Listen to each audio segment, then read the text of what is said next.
Hi, my name is Sam Johnston, and this is my work term presentation. There's a reason why I've titled it my summer experience and not my work term experience, and I think it's because what happened to me is definitely integral, and I just want to say that life has a funny way of making you do things. So I'm gonna give you some context. I was not in a good place at the beginning of the year. I was in a depression, and it affected my work and my school, and it wasn't for the better. And I was in a dicey living situation that didn't make things any better.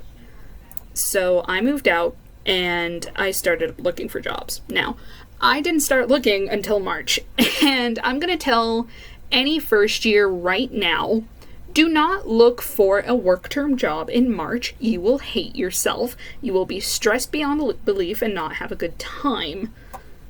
And I was in a tight deadline, and I kept applying and applying. I managed to get 5 interviews in. However, none of them landed. And I was especially excited to get a job at the Y. And when I got the news I didn't get it, I was devastated and stressed. But I think it turned out for the better because I wound up getting a job at Chinook Village instead.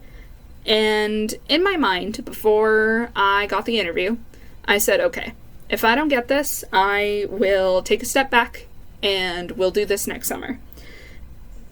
And I was really glad that they took me on. So why am I sharing this? Because whoever told you that you stop learning after you graduate is a liar. Life is a harsh and cruel teacher, but she gives you the most valuable lessons, I think. And it definitely instilled a lot of things in me that I never had at the beginning of my final year of school. So what have I been learning at Chinook? Well, I had to design signage with keeping the elderly in mind. So a lot of big typefaces and a lot of high contrast for easy readability. So here's a couple of examples. This is my first set of posters that I made for the parlor. I wanted to go for like a simple vintagey feel. I took a lot of inspiration from posters that I found online. It was really fun just to get a general idea of what these posters could look like. And then I also did a second set of posters that I wanted to be a little bit more tongue-in-cheek about. I love pinup as a concept, so I wanted to apply that and put that into my poster, and I thought it would be kind of cheeky with the ice cream. And that was definitely a lot of fun. I also made ice cream flavor signage. This one's my favorite out of the sets that I've made. I wanted to do like a vibe where it's like a crate of strawberries, and I kind of wanted to go for like a soft pink vibe, make it cute, make it sweet, and have it be overall fun. I also made butterscotch. This was originally my least favorite out of the batch. But upon looking at it again, it's definitely one of the ones that I like the most. I took a lot of suggestions and ideas from friends and family, and sort of applied that tartany kind of vibe. We also did a coconut sherbet, and I wanted it to be kind of like a clean, fun, inviting, beachy vibe, and I think it turned out really, really well. So the work process itself was a lot of fun. They let me use the laminator, and let me tell you, I kind of want one.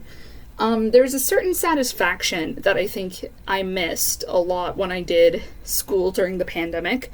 And it was just nice to see your work being printed out, you cut it yourself, you put it through the laminator, and you see it being ran. Now, this was almost all of my signs, and that is from the front door all the way to the door to my office. And I had to cut each and every one of them out. It took half the day, but oh, it was worth it. It was actually kind of fun to do. And then myself and this lovely lady and I, we collaborated in terms of design. She was more in charge of the ice cream parlor herself. It was more about interior design, and I didn't really have a lot of creative reins in terms of like her vision, but she definitely let me do whatever I wanted in terms of the graphic design and signage. which I really, really enjoyed. But I can also understand why it's like a good and bad thing. But I think for the signs themselves, they turned out really, really nice, and I had a ton of fun making them. And that was that. I worked at Chinook for 8 weeks. It was a really good time. I think I learned a lot of patience, and I learned a lot of things about myself. And it was just satisfying to see my work being put up on a wall. And now I am currently volunteering with the Medicine Hat Local Immigration Partnership, where we're collecting information from locals and getting a general idea of how they feel about the community, what people want from the community, but it's definitely more about lending an ear to people who aren't from here, and I think that's a really good thing because it gets us out and about. So, takeaways. Confidence in yourself. I definitely learned that if you feel good about yourself, you're going to feel a lot better about the stuff you make, and it's going to reflect a lot more. When I was in my slump, I wasn't happy with anything I made. Communication is key. Always talk to your peers, ask questions, don't sit there with your thumb up your butt. You will feel bad, you won't know what to do, and your work will suffer for it. And a good, healthy work environment will lead to better results. I'm gonna say this, Weddingstar never had that. Chinook, absolutely, and it shows. There's a night and day. I didn't really have a lot of, work challenges, other than the fact that I had to juggle multiple different projects, aside from the signage and the flavor signs. I also had to make a book and edit a PowerPoint. Life challenges, though, definitely got in the way, but having people in your corner helps. I don't really know what's next. I'm doing volunteer work. I like the idea of doing independent content creation, and I love the idea of just doing YouTubing or podcasting. I still like the idea of doing animation.